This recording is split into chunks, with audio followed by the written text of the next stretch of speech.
It's a political divorce that few saw coming, and even fewer understand. Marjorie Taylor Greene, once one of Donald Trump's most loyal foot soldiers, is now in open rebellion. The Georgia congresswoman who built her brand on MAGA loyalty, election denialism, and firebrand populism has turned against the very man who made her a household name. The trigger? A dossier of secrets, a foreign policy rift, and a battle over who gets to define the soul of the Republican Party. At the center of the storm, the Epstein Files. I'm Mark Lynn. Let's connect the dots. Greene has been leading a high-profile campaign to force the release of unclassified Department of Justice documents related to Jeffrey Epstein's network. She claims Trump is trying to block the effort, accusing him of fighting hard to stop the Epstein Files from coming out. But this isn't just about Epstein. It's about power, priorities, and the future of the MAGA movement. Greene has taken aim at Trump's foreign policy, blasting his support for Israel during the Gaza war and his continued aid to Ukraine.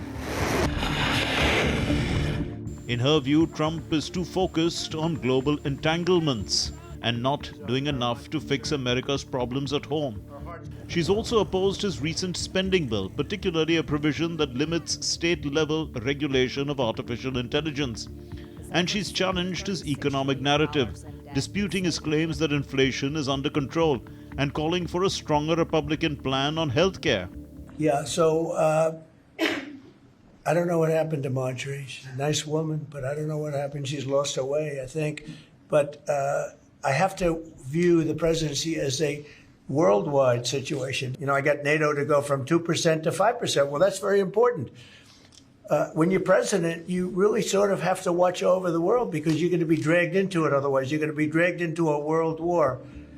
Greene is accusing Trump of going soft on the deep state, on globalism, and on the very issues that once defined his populist insurgency. Trump, never one to take criticism lightly, has responded with characteristic fury. On Truth Social, he called Greene wacky or rhino, meaning Republican in name only, and Marjorie Taylor Brown, a jab at her name and a not-so-subtle suggestion that a political brand is withering. Green grass turns brown when it begins to rot, he wrote in a post dripping with disdain. Trump officially withdrew his endorsement of Greene, saying she was constantly complaining and had no chance of winning higher office without his support. He even floated the idea of backing a primary challenger in her Georgia district. Greene didn't flinch. She fired back on X, accusing Trump of lying about her, enabling threats against her, and trying to make an example of her to intimidate other Republicans ahead of the House vote on the Epstein Files. "I don't worship or serve Donald Trump," she wrote. "I serve the American people." It was a stunning reversal. The woman once dubbed Trump in heels was now positioning herself as a populist alternative to the man himself. But how much damage can she really do? Greene remains a polarizing figure even within the Republican conference. Her history of conspiracy theories, of incendiary rhetoric, has alienated many GOP leaders.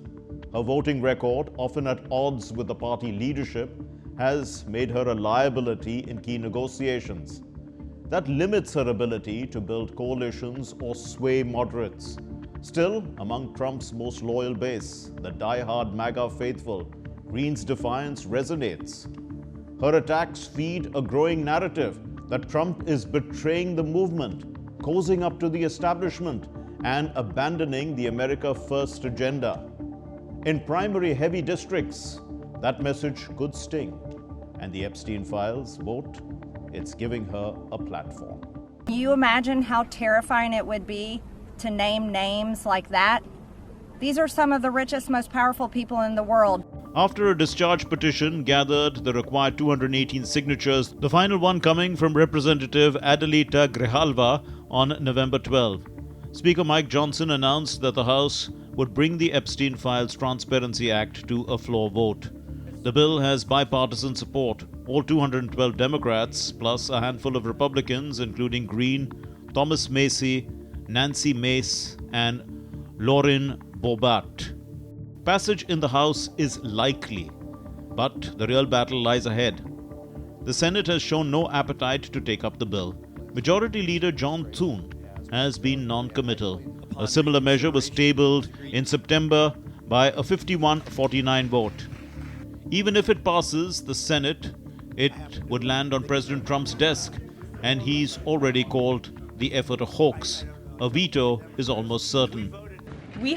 This administration has done more with respect to transparency when it comes to Jeffrey Epstein than any administration ever. In fact, this administration, the Department of Justice, has turned over tens of thousands of documents to the American people. We are cooperating and showing support for the House Oversight Committee. That's part of the reason you are seeing these documents that were released today, because of the House Oversight Committee's and Republicans' efforts to get these out to the public. This administration also moved, the Department of Justice also moved to unseal grand jury testimony, which we know, unfortunately, a judge declined those requests. So this administration has done more than any, and it just shows how this is truly a manufactured hoax by the Democrat Party. For now, they're talking about it all of a sudden because President Trump is in the Oval Office. To override that veto, Congress would need a 2/3 majority in both houses, an extremely high bar. Even if the bill becomes law, the Department of Justice could redact large portions of the files, citing victim privacy, national security, or ongoing investigations. If the DOJ drags its feet, the House Oversight Committee, where Greene holds influence, could issue subpoenas. So while the House vote is imminent, the road to full transparency is long, winding, and politically explosive. And that's exactly where Greene wants to be, at the center of the storm. Her feud with Trump is more than personal. It reflects a deeper ideological rift within the MAGA base. Figures like Nick Fuentes and other America First purists have long criticized Trump for drifting from his nationalist roots. Greene is now their highest profile champion in Congress, but Trump isn't backing down. He's made it clear that he'll support a primary challenger against Greene in 2026 if the right person steps up. That could reshape the GOP landscape in Georgia and beyond. In the short term, Greene remains a sitting congresswoman with a solid far-right base in her district. The loss of Trump's endorsement hurts her national clout, but it's not an immediate electoral threat. In the medium term, a Trump-backed challenger could make her re-election fight much tougher, especially if establishment Republicans and MAGA loyalists. And in the long term, Greene has hinted at a possible 2028 presidential run. That's speculative, of course, but it signals her ambition to be more than just a congressional firebrand. She wants to be a movement leader. For now, though, she's a woman without a party. Too radical for the GOP establishment. Too rebellious for Trump's inner circle. Too loud to ignore. The Greene-Trump feud is one of the most dramatic ruptures in Trump's political orbit since his return to power. It's a test of loyalty, ideology, and control. It's a reminder that even in the MAGAverse, no alliance is permanent. For Greene, the Epstein votes is a chance to prove she can lead without Trump. For Trump, it's a warning shot to anyone else thinking of stepping out of line. And for the rest of the United States, it's a glimpse into the future of a party still at war with itself.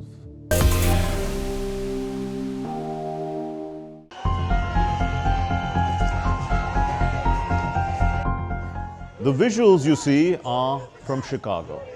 Protests were happening outside the U.S. Immigration and Customs Enforcement Processing Center in Broadview.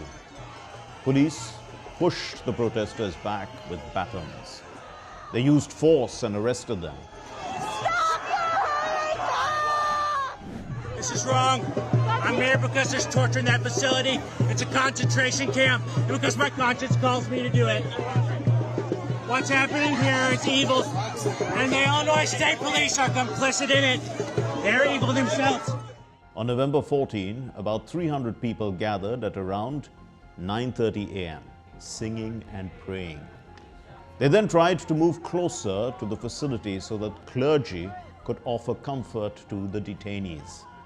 At about 9:50 a.m., some clergy announced they wanted to deliver communion inside the facility. 10 minutes later, some of the crowd crossed barricades. Police responded with force, pushing the group back, and things escalated. By midday, 21 people were arrested. 4 officers were reported injured in the clashes. The protesters say this is about far more than a policy fight. But why is all this happening? The Broadview facility of the U.S. Immigration and Customs Enforcement, or ICE, has become a flashpoint. Located just outside Chicago in suburban Illinois, it is one of the processing hubs where immigrants without legal status are held or processed. Protesters say conditions inside are harsh, and they say they are there to bear witness, to stand with the detained. Now look at the policy side. This high voltage enforcement is being driven by the administration of President Donald Trump. In September 2025, the so-called operation called Operation Midway Blitz was launched in the Chicago area. It was aimed at cracking down on undocumented immigrants, especially those the government claimed had criminal records. You will understand by this data. Between September 8 and September 19, ICE reported nearly 550 arrests in the Chicago area as part of this operation. According to local records, of over 600 people detained by ICE in the Chicago area between June and mid-October, only 16 had documented criminal histories. That's only about 2.6%. Many in the community say they feel fear and uncertainty. This is not just among undocumented immigrants, but their neighbors and entire neighborhoods. On the policy enforcement side, the Trump administration has emphasized strong action. The Midway Blitz is part of a larger push by the Department of Homeland Security to target sanctuary jurisdictions.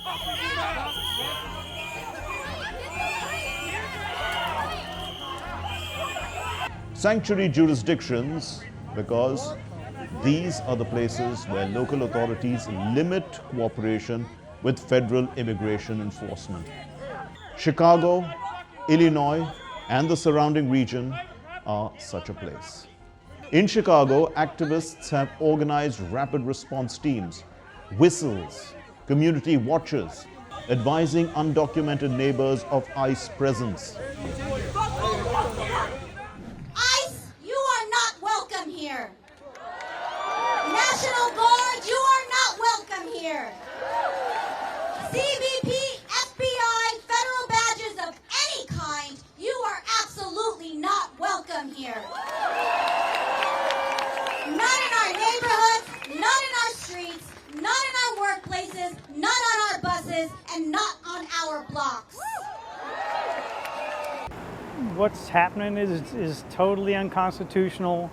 It's totally unfair to humans. Regardless of, it's mostly happening to people of brown skin, and I'm a white guy. And I just think white people need to be more supportive of this kind of stuff to show our faces. You know, it's not just a people of color issue. It's everybody. We're all affected. Local leaders in Chicago have responded by creating ICE-free zones.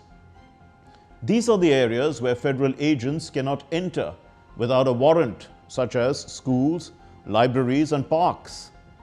The Chicago mayor urged the United Nations Human Rights Council to investigate U.S. human rights abuses under the Trump administration. Many of you have already raised concerns about the deployment of the National Guard in U.S. cities, the militarization of law enforcement, the abusive immigration crackdown, and other serious setbacks in the protection of fundamental rights. And on behalf of the city of Chicago, in Chicago, we live with the consequences of that moral failure every day. Families torn apart by immigration raids that have targeted daycare teachers, rideshare drivers, and restaurant cooks. Honest, hardworking, law-abiding people who contribute to the soul of Chicago, who literally make our city run. The federal government's immigration enforcement has been marked by violence and an assault on the dignity of all Chicagoans. Federal agents drag parents out of their vehicles in the pickup line for elementary schools. They throw neighbors supporting their neighbors to the ground and assault them. Right before Halloween, federal agents deployed tear gas on a children's neighborhood parade. And then there's the legal backdrop. A federal judge, Jeffrey Cummings, recently found that ICE violated a 2020 legal agreement that restricted warrantless arrests, especially when agents used traffic stops as a pretext. In one key ruling, the judge ordered the release of 13 detainees by a certain deadline and opened the way for perhaps hundreds more being released on bond. And in early November, another federal judge, Sarah Ellis, sharply criticized the use of force by immigration agents in Chicago. So, the protest outside the Broadview facility shows how Trump's immigration policy and enforcement tactics collide with local resistance. We're going to save this democracy, and when we save this democracy, we're going to make it a hell of a lot better than what we had before. America is a country built in part by immigrants, while its immigration policy can be in place.